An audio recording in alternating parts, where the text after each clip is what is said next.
Well, I think if it were miraculously and it could happen, I wish every kid could come to me with a level playing field. I know differences are great. It's good to have different experiences. That's what keeps the world interesting. But I mean, they all have food at home. They all have love at home. They all have someone who will read with them, celebrate with them, pick them up when they're down. If I could ask for a miracle, I would want that for all of our kids coming into school. Hello, everyone, and welcome to the Brighter Together podcast. My name is Janet Courtney, and my special guest today is Mandy Traylor. Mandy is the superintendent at Very Best Independent School District in Very Best, Texas. I love that name, Mandy. Thank you. Thank you very much. We do too. We have a lot of fun with it. So tell us what's going on in Very Best ISD. Well, Very Best is about, I'm not sure if you know where it is. It's about 10 miles east of San Angelo in Texas. And we are a small 1A school. It's right in the middle of the cotton patch.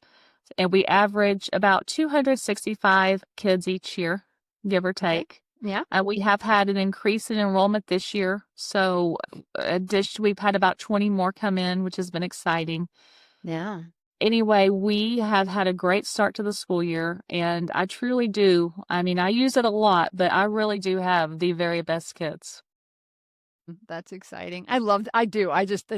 There's so many things you could do with that name. It's so great. I don't know who named it, but kudos to them. It's like, and right in the cotton patch. I love that too. So you were telling me, before we went on, live on the show, that you have some really kind of cool self-defense stuff and Adulting 101. Can you tell us about those programs? Yeah, absolutely. So our class sizes are, pretty small each year. We never really know. Last year, I only had 14 seniors, but this year I'm averaging about 25. So when you have those small class sizes, you have a little flexibility to be more innovative. Yeah. And it has really troubled me for a while that we are sending these kiddos, these graduates out into the world, with the things they need from academics. They're reading, they're writing, they're doing those things. But here they go off to college without a real understanding of basic things they need to know. And the biggest accomplishment so far has been my Lady Falcon self-defense team. That is near and dear to my heart. I have known some people in my life who have dealt with situations where they were attacked and hurt, and it was terrible. Right. So it was very important to me that these girls that we're sending out have some awareness of how to watch their surroundings, how to take care of themselves, how to fight back if they have to, which I hope they never do.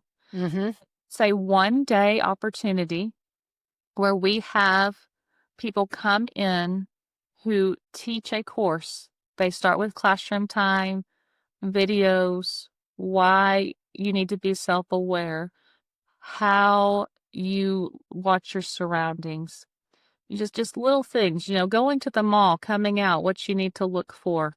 And then we actually go into the gymnasium and spend a day learning techniques. And wow. by the end of the day, it is liberating to see, a 90-pound, shy young girl who had no confidence throw a grown man to the ground. Wow. Yeah. Bust out of zip ties, or, just the amount of confidence is incredible. And so I know that one day, yes, it's one day out of the school year, and it's one day out of the classroom, but it's one day that could potentially save a life. You're going to save somebody's life. Yeah. Yeah. It Absolutely. can be, 1000%. yes, it will benefit them the rest of their life. So it is a very strong program. Yeah, and it's so important. There's a woman that I watch on TikTok. I don't do TikTok. I don't. My daughter got me on TikTok, and I think it might have been Instagram. Doesn't matter. But she talks about about safety tips, and it is one of the things that she had said. And I wish I knew her name, but I don't. I'm really bad about that. But we as women don't pay attention. We just get I was guilty of this up till I heard her talk about it. We get in our car and we sit there. We don't pay attention to anything that's around us. We get in the car, we sit down, and we're do messing with our makeup, messing with our hair, doing whatever it is that women do, which there's a lot, I know. And we don't even lock the door. And we Right. don't even pay attention. And it's like, you're so vulnerable when you do that. And for some reason, that stuck with me. And kudos to you for this program. It's so fantastic that you are giving these girls the tools that they need to be safe. And wow, so good. So good. Thank you. I appreciate that very much. Yeah. So, and then you told me you have a class also. Tell us So, about that. well, later on, usually second semester, we start once a week implementing what we call Adulting 101. We have a great staff here, the very best staff, The who very best, yes. the very best, and everyone, we have several people who can bring something to the table. We have a man in our maintenance department who teaches our kids how to change a tire and basic vehicle maintenance, things that Mhm. you Yeah. need to know. I mean, Yeah. because let's be honest, not everyone has the time to teach these things at home anymore. Everyone's working, everyone's, you know, keeping up and trying to do the best they can. But these are things these kids need to know. We have another um a coach and teacher and our principal, they divide up the boys and girls and they talk about professional dress and interview etiquette, and everybody learns how to tie a tie. And we even have community members who will come in and do mock interviews with our kids. Neat. Yeah, so just basic tips, when you go in for your first interview or even your second, or things you need to think about. And so that is it's really amazing watching our teachers who already have built these relationships now step into that role of, let me prepare you for what you need to know as an adult. We have a counselor. She's great. She helps me organize everything. She teaches an etiquette class focused on culinary, like dining etiquette, So um, they actually, we serve a meal, and some of our other, like our junior students, come in and help serve the students, but we talk about dining etiquette. And I say, this is not just important for prom or, something. You might go to a business dinner one day in your future. There might be something special where you really want to make an impression, and these are things you need to know when you go out on those sort of dinner dates. And they are just so appreciative of the information. And in fact, our class last year, we did it later in the year. They said, "Why didn't you teach us this earlier? You took us." We like to take them out to eat and little special reward trips. They said, "We needed to know this." So we're going to try to do that earlier. We Yeah. do basic banking, um, Good. Yeah. that sort of thing.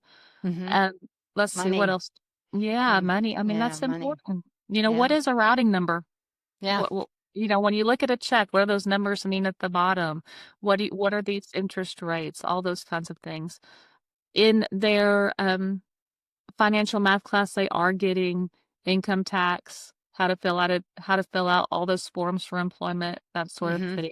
Right. So Yeah. we have a lot. Our local sheriff comes in and he works with our students on how to interact with an officer, say if they're pulled over, which is a requirement in Texas, but it works very nicely for our adulting classes. Nice. Nice. That's just eh, I love that. And I love that you call it adulting 101. That's so cool because it's just you don't know what you don't know until you Right. don't know, right? Right. Yeah. Absolutely. Yeah. That's so fantastic. So who came up with the idea? Well, I did, but not necessarily. I just don't want to say I created it. I've just been hearing that a lot. We're not preparing our kids. We're not teaching our kids things that they need to know. And I can't agree more. I mean, Mhm. these are things that need to be taught and they need to be exposed to so that when they go out, it's not something foreign to them. Right. I mean, we've had kids say before, "Hey, I want to know how to file my taxes. I want to know what this means. And so we took the initiative to put a program together. Very cool. That is just, it's so good. It's just so good. I'm sitting here racking my brain. I told you I'm not good with names, right? But I know JD Vance. His wrote a book and they did a movie, and I actually listened to the book. I love audiobooks, and I can't something of a hillbilly. I can't remember what it is, but Hillbilly Elegy. there Yeah. you go. Thank Yeah. you. Good Mhm. grief. I wanted to say diary, and I was like, I know that's not Hillbilly Elegy. It was Yes. fantastic. If you've not listened to this story, Yes. our vice president, oh my goodness, he came from tough background in Ohio, and he talks about when he was at Yale about dining and how he called Usha because he was like, there are too many forks. I don't know what to do with all these forks. And Yes. she just told him work from the outside in. And he just didn't know. So you're preparing them for something that even our vice president, when he was in college, didn't know how to do. So, Yes. it's just, and how transparent it is to just go, wow, so good. Kudos to you for doing that Thank before they even get to college, so they're thank ready. you. I Yeah. And thank appreciate you for that the very much. name. I was like, oh, Yeah. couldn't think of it. Well, I read the book. The book is Yeah, phenomenal, it and I is. It is. truly believe every educator should read that book. I mean, Mm-hmm. it's Yeah. just gives you a really good insight, and you learn something about another part of the country that maybe you weren't aware of. So Yeah.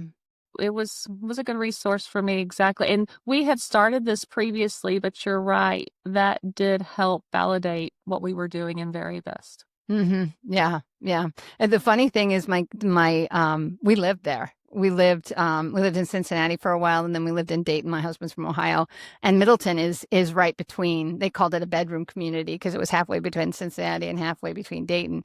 And I'm like, good grief, I know exactly where he's talking about. I didn't we were not in that um socioeconomic situation that he was in. He was very poor, and his parents, his mom, and his grandma, the stories, and I'm telling you, and I don't mean to be just pushing his book, but it's just so amazing that if you want something and if you fight for it, this is the land of opportunity, and there are so many opportunities to advance yourself if you work at it and you keep at it.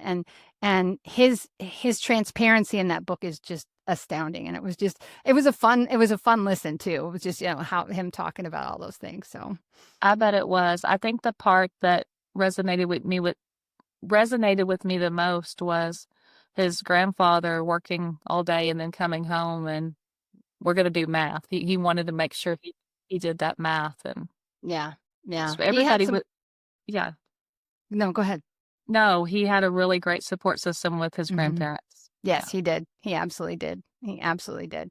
And that's part of, and that's what we as educators do. We give them that support. That's what you're doing with Adulting 101. You're giving them the tools to be successful and to tell them that they can do it, that anything is possible if you work hard, right? So, Absolutely. And I understand the needs in education, and I understand why we do the things we have to do. hmm I get that.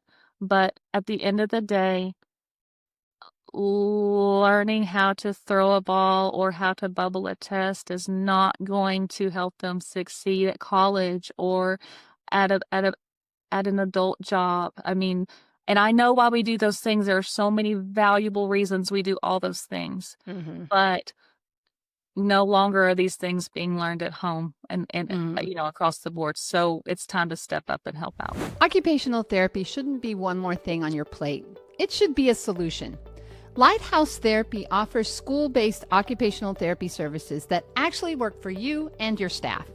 Our OTs have an average of 16 years of experience in schools, and they support everything from handwriting to fine motor to sensory integration. And you can choose from 3 different service models, whether it be virtual, hybrid, or in person. It's OT that fits your workflow without the chaos. Visit lighthouse-therapy.com/brighter together to learn more. Awesome. So, what would you say beyond that? What would you say for Very Best? What is your biggest challenge right now? My goodness. Testing. My Yeah. biggest challenge right now is testing. We are separated into 2 campuses. We have 2 campus numbers, even though we are small and all connected. Interesting. Yeah. Yes. And therefore, my elementary campus is only tested 3rd, 4th, 5th, and then secondary is 6th through 12th. So when it comes down to state accountability, all of our data for our high school is actually our junior high and our high school. And so your STAR data encompasses each one of those grades, each year of growth from 6th and up, plus your graduation rates, plus your CCMR rates. All of those things go into one. Whereas my elementary, we have 2 grades that can show growth. And when you have 14 kids in a class, one counts a whole A lot. lot. Yeah. Oh Yes. my goodness. Yeah. And then, and that one may count multiple times depending on how they're categorized in our system. And so it is really a struggle because we have the very best teachers. I mean, we Mm-hmm. really do. We Right. have very little turnover. We are blessed, and it is a good place to be. But every school, no matter how great it is has a problem. There's always Right. something you're working on. And if you're not, then you're stagnant. You need to be working and growing, right? But that really is our challenge right now. And we've got things in motion to do our to accelerate that learning and to do better. But at the end of the day, it comes down to who felt like testing that day and Yeah. who did what they needed to do. And so I am looking forward to some changes with testing reform. Not sure what exactly is going to come of. I mean, I know they've got things in place that they've been Right. talking about in session, but we're just going to have to see how it is and if it's really better for us. But Mm-hmm. once we improve and we do better, because my district overall is a B, because my secondary, I mean, is very, very strong, Mm-hmm. but my elementary struggles that pulled us down a bit. Once we get where we need to be, I need to get us on one campus number, Yeah. levels the playing field for both campuses. Yeah. Well, and I've always I struggle with the whole idea that a school, any school is measured by one test score. I that to me, what other industry out there judges their people, judges how well they're doing, judges how well the kids are doing based on one moment in time. And it's a moment in time. We always say that in special education as an SLP. We look at test scores and we look at, we set the IEP based on how they did that day. But we tell parents in the IEP meeting, look, this is how your child was performing that day. And Exactly. they're always growing. They're always improving. There's always things that come up. But if they were not feeling good, or it was a tough day, or whatever it was, that's going to affect those scores. And yet, that is what our government uses to determine whether or not you, as an educator with massive amounts of experience who really cares about the kid, is judged. And Exactly. it frustrates me. It really, really frustrates me. It's a problem. Yeah. And I don't see it getting better anytime soon, but that's But what we're that's why dealing we're with. here. That's why we're talking about it. That's Yes. why Brighter Together exists, because that's a problem. And that and it obviously my voice goes up, my volume. It makes me mad. I mean, it really frustrates me because then every single commentator out there on the news talks about how test scores are failing. And it's like, you are looking at one aspect of an incredibly complex system and judging based on your past experience. And a lot of them don't even have their kids in public schools. It's So true. You're take absolutely your right. judgy hat off and start looking at what's really happening in education. Okay, Well, I'm I done. I'm on my highly doubt, soapbox, right? yeah, I highly doubt that any of your listeners can say they've never had a day that they weren't feeling their best and did their Right. best, you know? Yeah. Yeah. And And it's are we going to judge you based on that one bad day? No. I hope not. I really hope not. It's maddening. And it It's absolutely yeah, maddening. it's a reach to hope that every single one of your kids is gonna do their very best on that day. Yeah. Yeah. And it's like student count day too. I don't know if that's a Texas thing, but I remember in Michigan, and I remember as a kid in Nebraska. Now I'm I don't know about Nebraska, but in Michigan, the kids had to be there on student count day. And if they weren't, they didn't get counted. And the school didn't get any funding for that child because they weren't at school that day. And how silly is that? You That's know, every day here. We have is it the attendance same? time. Is it the Oh, same? yeah. Okay. It's not about and people really don't realize this. It's not about who's on your roster. Mm-mm. It's whether or not the child was in their seat during that moment of time.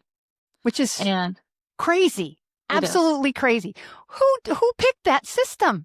I Where don't did know. that come from? I'm just I, like, I don't know. Because I can't tell you how many Saturday schools I've held to allow kids who've had issues come and make up time so that they can graduate. mm-hmm. But we can't, that doesn't count towards funding. That's just something out of our pocket we're doing to do the best Yeah. thing we can for kids, to give Yeah. them those opportunities. And that's Because and life that's happens.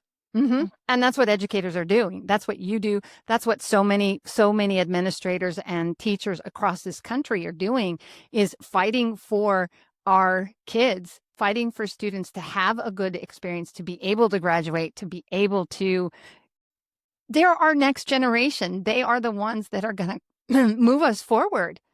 And we're Yes. and we're fighting a battle that we really shouldn't be battling. We should, if anything, they should be pouring money and helping us, because this is the next generation, whether you like it or not, whether you agree with us or not. It's maddening. It's absolutely maddening. Well, and And I don't know how to fix it, but I can I, rail about it. That's for sure. that's one reason I truly believe that the people in education are some of the strongest that you Mm-hmm. will ever meet because Mm-hmm. they truly are here because they want to have they have servants' hearts, they have servant leadership, they want to do the best they can, they want to help that future generation. And every time we turn around, there's ridicule, that there's bashing, these rules are being made by people who have not been in a classroom since they graduated. And so it is hard and we are tired, Mm-hmm. but we press on. Right. And that is why we are here. That is why this platform and my mission is what it is, because we want people to hear about Adulting 101. We want to hear about the amazing things that are happening. And that's why I don't, it's like some people, like, not you, but in the past, I've had people, well, we're a tiny little school and you want to talk to us? I'm like, heck yeah, I want to talk to Houston ISD. I want to talk to Dallas ISD. I want to talk to Mandy Traylor, because every single one of the administrators out there is fighting a fight for our kids. And it doesn't matter if it's 20 kids or 2,000 kids or 20,000 kids. I've talked to administrators, superintendents in Philadelphia. I mean, it Yeah. doesn't matter. What matters is every single day you guys get up, you fight the fight, and you do everything you can to try to help these kids. And it is the most thankless job on the planet from that perspective. Now, the kids that graduate, there's where the reward is, because they Yes. do graduate and they do appreciate it. Just like you said, your kids, why didn't we do this earlier, right? Yes.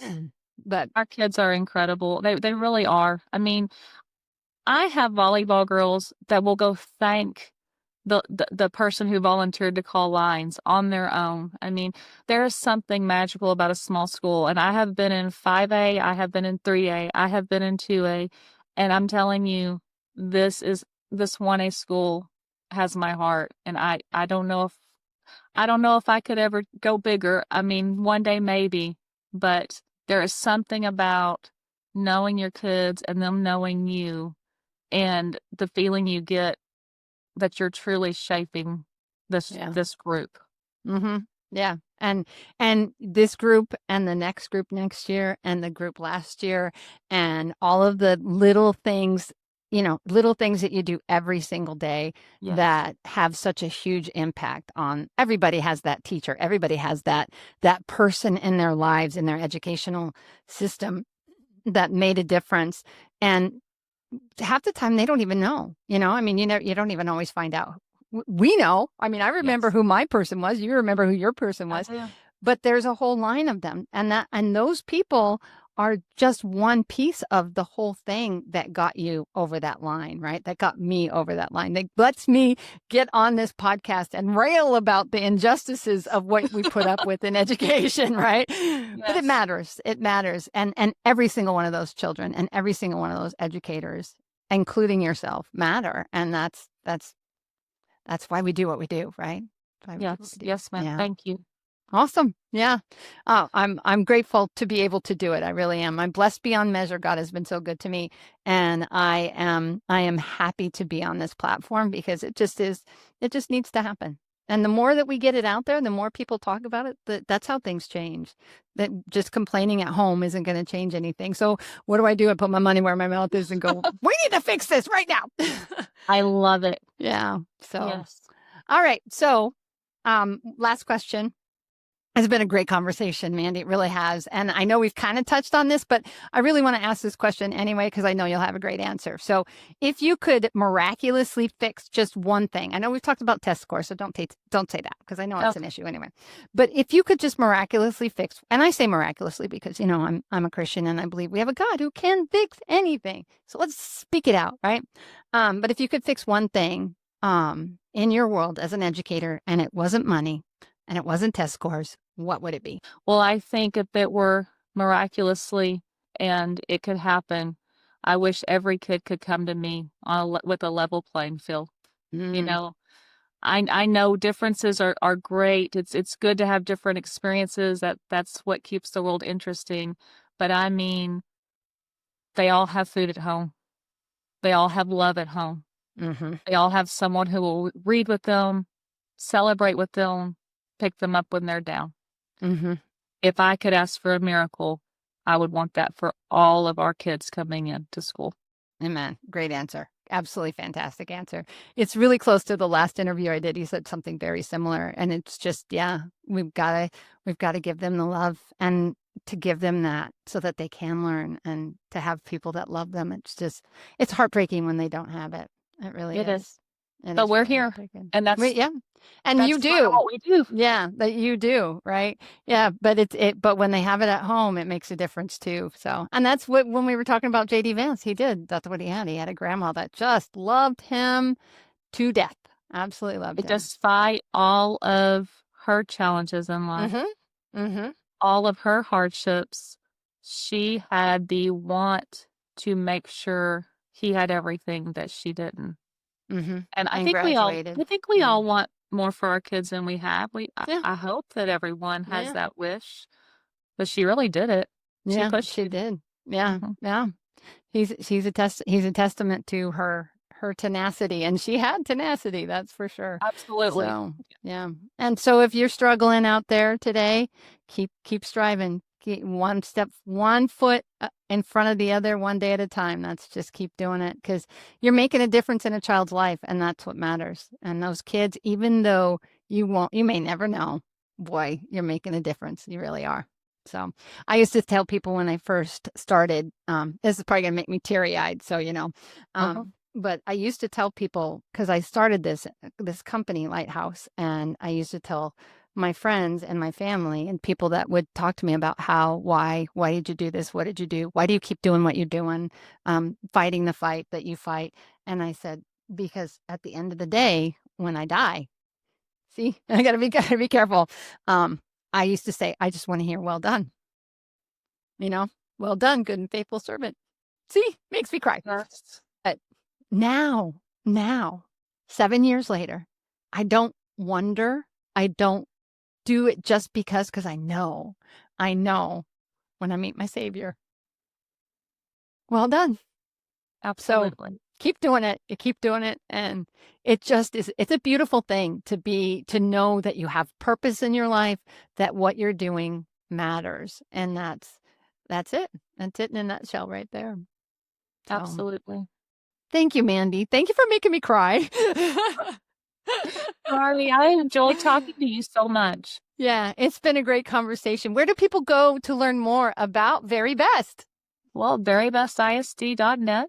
And then we're also on Facebook. And if you go to the Facebook page, you can go back and look at our photos and see what that self-defense class looks like. It's pretty exciting.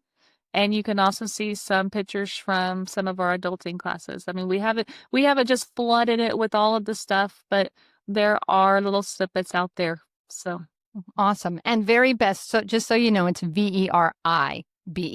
yes, So don't named put a after Y in there. very There's best. no Y. Yeah. Yeah, named after very best mayonnaise or possibly bread. I mean, No there's a kidding. little history there. So Awesome. Very cool. Well, and that makes sense. They want to, that's a great name for pasta. It's a great name for a town though, too. It really well, is super fun. but when they originally went to file for a post office, the name that they wanted was Mullins because Isaac Mullins is who settled the community. And we still have Mullins Crossing, a road, we have Mullins Cemetery, but when they filed, there was already a Mullen, Texas, and they couldn't have two similar. So the community actually held a contest, and a young lady went into a grocery store and she saw Armour's very best brand, and that's how it came to be. So Oh, that's a great story. yeah, I love it. I love it. Well, Mandy, again, it's been a fantastic conversation. Just enjoyed it talking to you. Love what you guys are doing. Love big towns, love small towns. Small town America is so great. So I appreciate it. And just thank you for being on Brighter Together. thank you very much for the opportunity. It means a lot to me.